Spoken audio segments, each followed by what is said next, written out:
Hello to my awesome family and friends. It's your favorite aunt, Aunt Julene. Today's story is called The Happy Lion.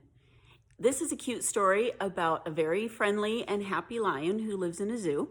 And one day he gets out and he wants to walk around the town and say hi to all his friends. But everybody's scared of him and he doesn't understand why. But fortunately, a little boy who is his good friend and knows that he's a very nice lion comes and helps him to get back into the zoo. The Happy Lion by Louise Fatio. Pictures by Roger Duvoisin. Once there was a very happy lion. His home was not the hot and dangerous plains of Africa, where hunters lie in wait with their guns. It was a lovely French town with brown tile roofs and gray shutters. The happy lion had a house in the town zoo, all for himself, with a large rock garden surrounded by a moat, in the middle of a park with flower beds and a bandstand.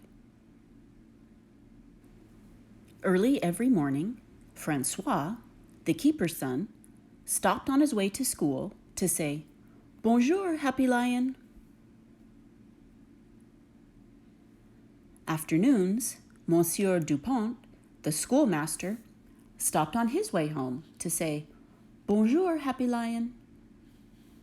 Evenings, Madame Pinson, who knitted all day on the bench by the bandstand, never left without saying, "Au revoir, happy lion." On summer Sundays, the town band filed into the bandstand to play waltzes and polkas. And the happy lion closed his eyes to listen. He loved music.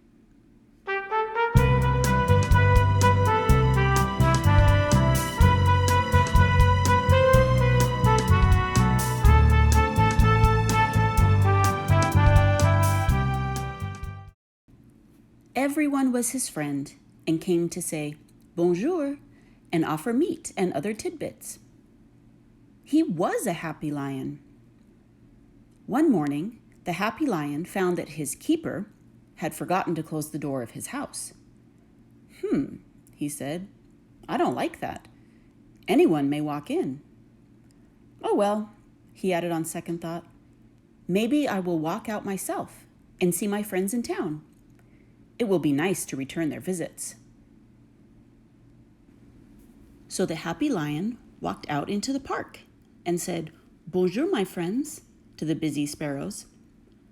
"Bonjour, happy lion," answered the busy sparrows. And he said, "Bonjour, my friend," to the quick red squirrel, who sat on his tail and bit into a walnut.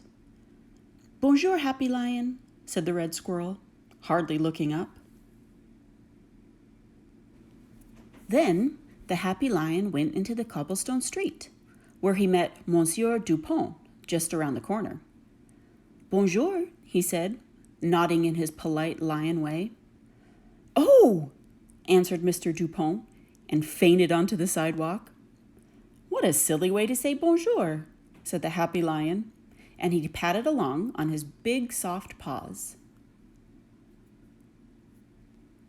"Bonjour, mesdames," the happy lion said further down the street when he saw 3 ladies he had known at the zoo. "Oh!" cried the 3 ladies, and ran away as if an ogre were after them. "I can't think," said the happy lion, "what makes them do that. They are always so polite at the zoo." "Bonjour, madame." The happy lion nodded again when he caught up with Madame Pinson near the grocery store. "Ooh la la!" cried Madame Pinson, and threw her shopping bag full of vegetables into the lion's face. "Achoo!" sneezed the lion. "People in this town are foolish, as I begin to see." Now the lion began to hear the joyous sounds of a military march. He turned the next corner, and there was the town band, marching down the street between 2 lines of people.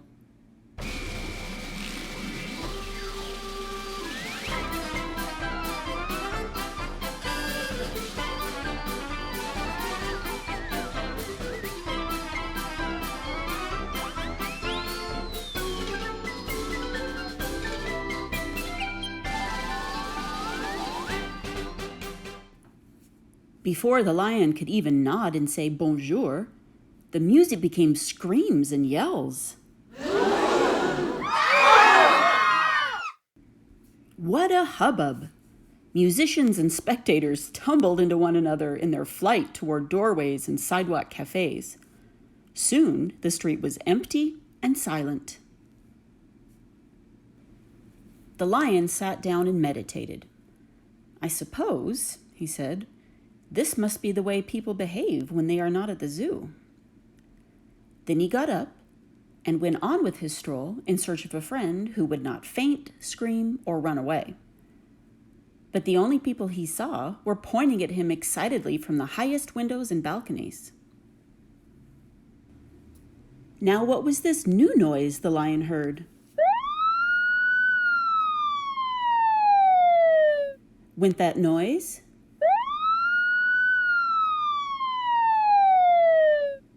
And it grew more and more noisy. "It may be the wind," said the lion, "unless it is the monkeys from the zoo, all of them taking a stroll."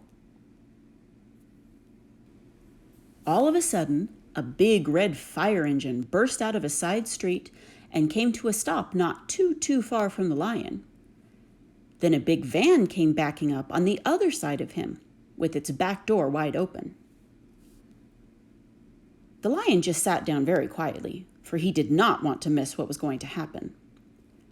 The firemen got off the fire engine and advanced very, very slowly toward the lion, pulling their big fire hose along. Very slowly they came closer and closer, and the fire hose crawled along like a long snake, longer and longer. Suddenly, behind the lion, a little voice cried, "Bonjour, Happy Lion." It was Francois, the keeper's son, on his way home from school.